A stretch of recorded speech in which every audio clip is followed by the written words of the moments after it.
the week off been, Chief? What have you guys been working on? Just working on principal stuff, philosophy stuff, which has been great. Actually been really good 2 weeks of training. And the high line, you still keen to double down on that? No, I'm going to give up now and completely abandon what we've done for the last 5 months. No, we're sticking to it. Boys have all bought into it, and it's just more execution errors at the moment as opposed to just issues with the tactics themselves. So we had a review straight after the Auckland game, addressed a couple of issues.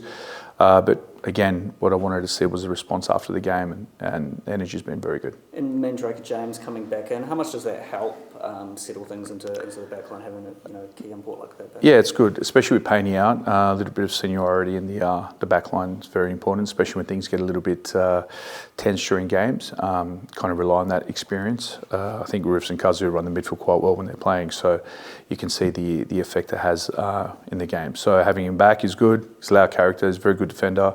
And it'll be very important for us as the season progresses. Is Alex Roofer back from the US yet? Yeah, he's just touched down now. So I think he's going to come in, probably get a rub down, just get all the crap out of the body, and maybe we'll put him on feed just to just to get him right for tomorrow. And how far away is Paolo and Nicola?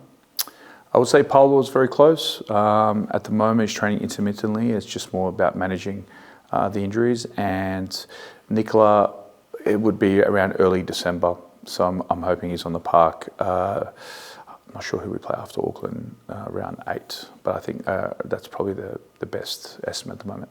Macarthur, Chief, what are they? Are you slightly different to last season, or what have you seen from them in the first few games? Well, we've identified Bratz as basically their playmaker. Very good player, very good on the ball, likes to run the game. So we need to give him a bit of attention, make sure that he doesn't get a stranglehold of the possession. Sawyer's a direct outlet, is very good. And Caceres, for us, we identified as very, very good player, technically very good, smart player.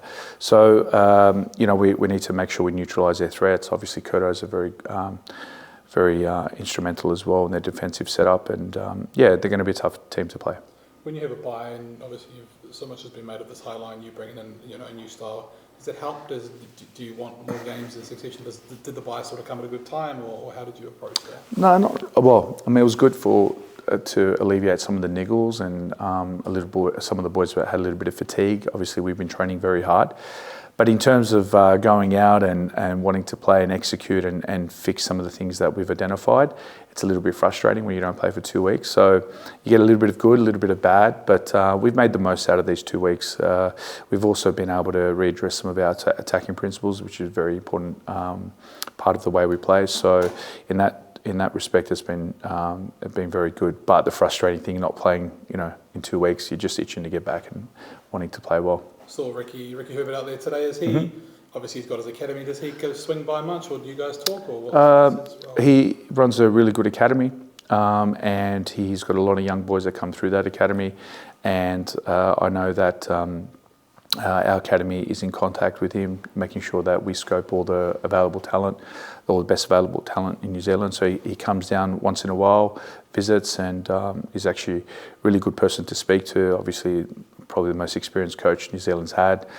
Great results internationally, and also he built this club from day one. So just good to have him around. To be fair, is he someone you speak with much, or just when he sort of pops in? Oh no, we speak. It's not we don't call each other every day. But no, I do lean on him. Is again you tell me what other coach in the country has got the experience that he has, and even yesterday we're talking tactics, and still sharp as. So it's very good to have that contact time with him. Just lastly, sorry, on Corbin, minutes-wise, is he still similar, or can he start to increase? Yeah, so I think now the threshold is a little bit higher.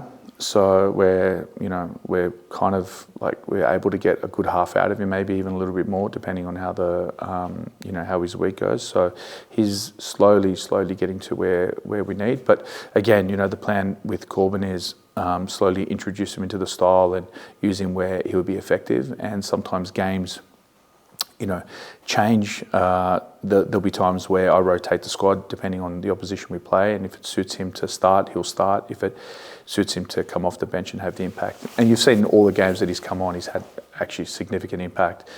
Brisbane he came on, he had 2 assists. Even Auckland, he actually changed the game when he came on, and the game actually swung the other way where they stopped giving us the space to exploit, and probably went against what we were trying to do. So, no, but he's definitely in the plans and someone that's very important for us.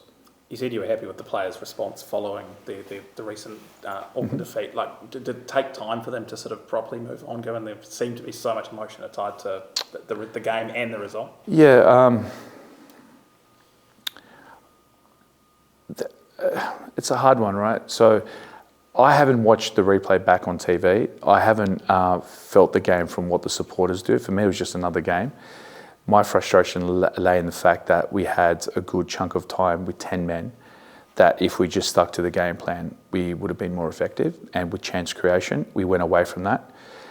We went away, we played literally like every minute like it was the last minute for the last 20 minutes, which is the frustrating thing. So the emotion consumed the players, I think, in terms of they felt like they needed to capitalise then and there, which went away from what we were doing.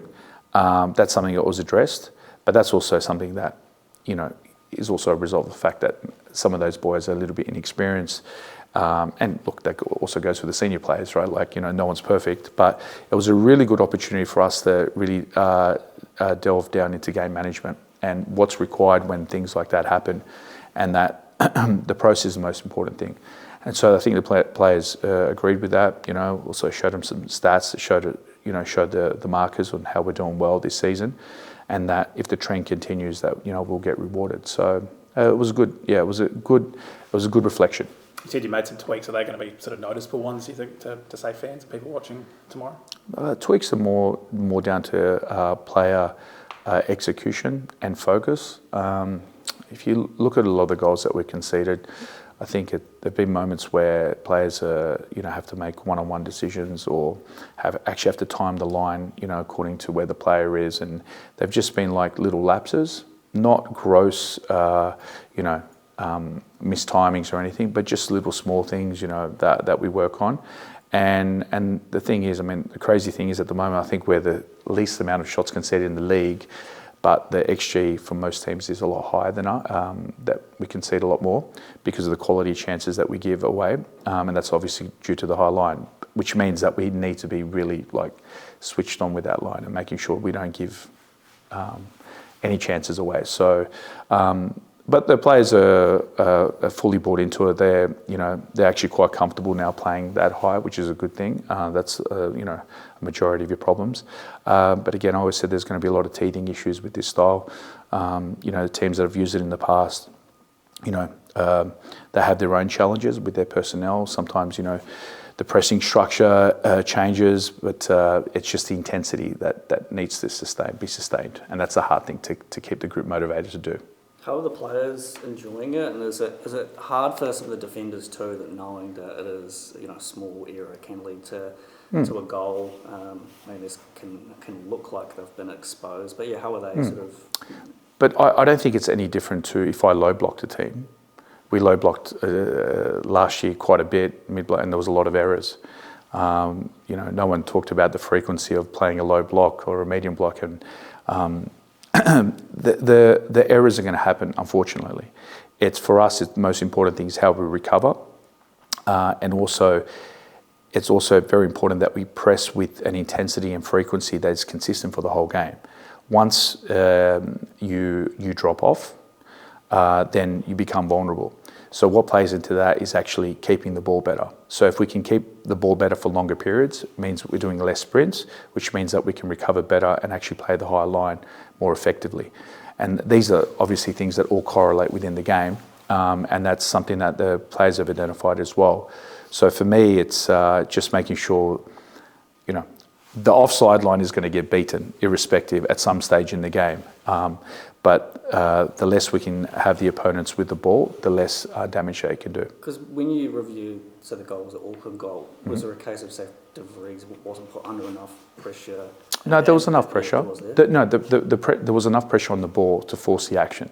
which is something that we work on. It's the execution of the line and where they were standing. That was the most important part. So there were, again, just issues with some players that just didn't execute at the right time. But again, I'm not expecting, a majority of the backline to be experienced to carry out a perfect game. But the thing is that we got punished for the two times that we misstepped.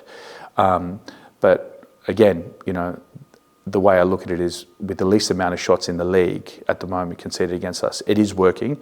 It's just that we need to be switched on for the whole 90 in order for it to work effectively.